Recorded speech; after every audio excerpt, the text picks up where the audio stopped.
Assalamualaikum warahmatullahi wabarakatuh. Halo semuanya, kenalin aku Nadil Bernes Robin, mahasiswi Fakultas Kesehatan Masyarakat, Program Studi Ilmu Kesehatan Masyarakat. Aku berasal dari kelompok 2 Sobibul Jannah. Nah, pada kesempatan kali ini aku bakal ngejelasin apa aja materi yang kami lakukan dan yang kami pelajari dari asistensi minggu ke-6 ini. Nah, adapun materi dari asistensi ke-6 ini, yang pertama ada teori dasar tahsin. Tahsin berasal dari bahasa Arab, yaitu hasana yuhasinu, yang artinya memperindah atau memperbaiki. Dalam konteks membaca Al-Quran, tahsin berarti memperbaiki dan memperindah cara membaca Al-Quran sesuai dengan kaidah tajwid dan makhraj huruf yang benar.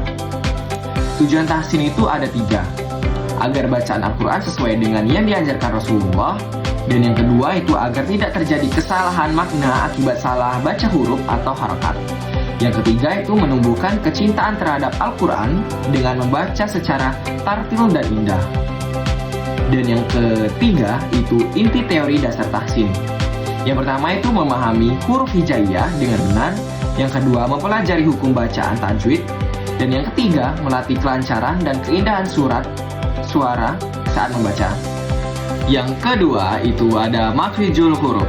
Makhrijul huruf berarti tempat keluar huruf-huruf hijaiyah saat dibaca.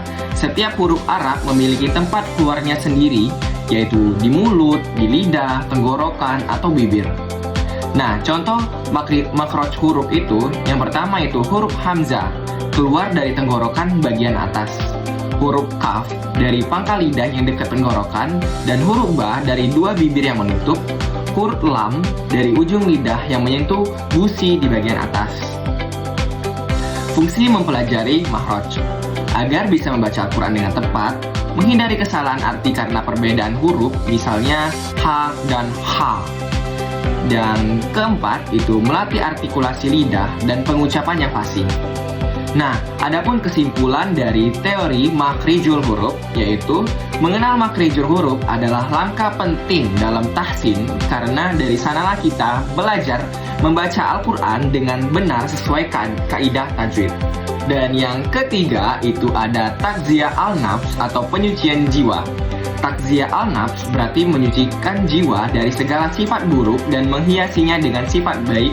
Kata takziah berasal dari akar kata zaka yang berarti menyucikan, menumbuhkan, dan memperbaiki. Tujuan tazkiyah itu ada, yang pertama mendekatkan diri kepada Allah dengan hati yang bersih. Yang kedua itu menjadi pribadi yang berakhlak mulia. Dan yang ketiga itu meningkatkan ketenangan batin dan keikhlasan. Langkah-langkah tazkiyah itu yang pertama, muhasabah atau introspeksi diri. Yang kedua itu tobat dari dosa dan memperbaiki perilaku. Yang ketiga itu mengendalikan hawa nafsu. Yang keempat mengisi hati dengan zikir dan ibadah. Nah, kesimpulan dari teori tazkiyah al-nafs itu yang pertama, orang yang berhasil melakukan tazkiyah al-nafs akan memiliki hati yang tenang. Yang kedua sabar. Yang ketiga ikhlas, dan yang keempat bersyukur dalam setiap keadaan. Dan materi keempat itu birrul walidain, berbakti kepada orang tua.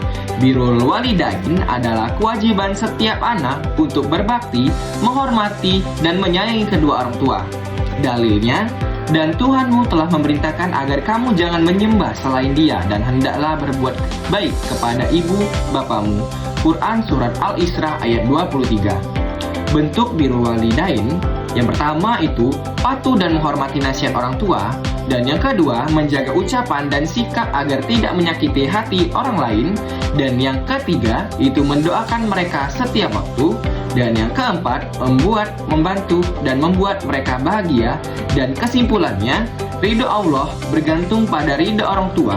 Maka berbakti kepada mereka lah adalah kunci keberkahan hidup dan tanda keimanan sejati. Dan materi kelima, stres dan penanggulangannya. Dalam Islam, stres bukan hal yang tabu, itu bagian dari ujian hidup.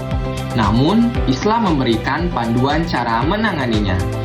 Nah, penyebab stres itu yang pertama ada tekanan akademik atau pekerjaan, yang kedua itu masalah pribadi, dan yang ketiga itu kurang iman dan zikir, yang keempat hilangnya tujuan hidup. Cara menanggulangi stres menurut Islam. Yang pertama, mendekatkan diri kepada Allah lewat sholat dan zikir. Yang kedua, bertawakal menyerahkan hasil kepada Allah setelah berusaha. Yang ketiga, bersyukur atas nikmat kecil maupun besar. Yang keempat, bergaul dengan orang soleh dan lingkungan positif. Yang kelima, mengatur waktu dan istirahat dengan seimbang. Dan kesimpulan dari materi stres dan penanggulangannya ini, stres bisa dihadapi dengan iman yang kuat, pikiran positif, dan doa. Islam mengajarkan bahwa setiap ujian datang bersama solusinya.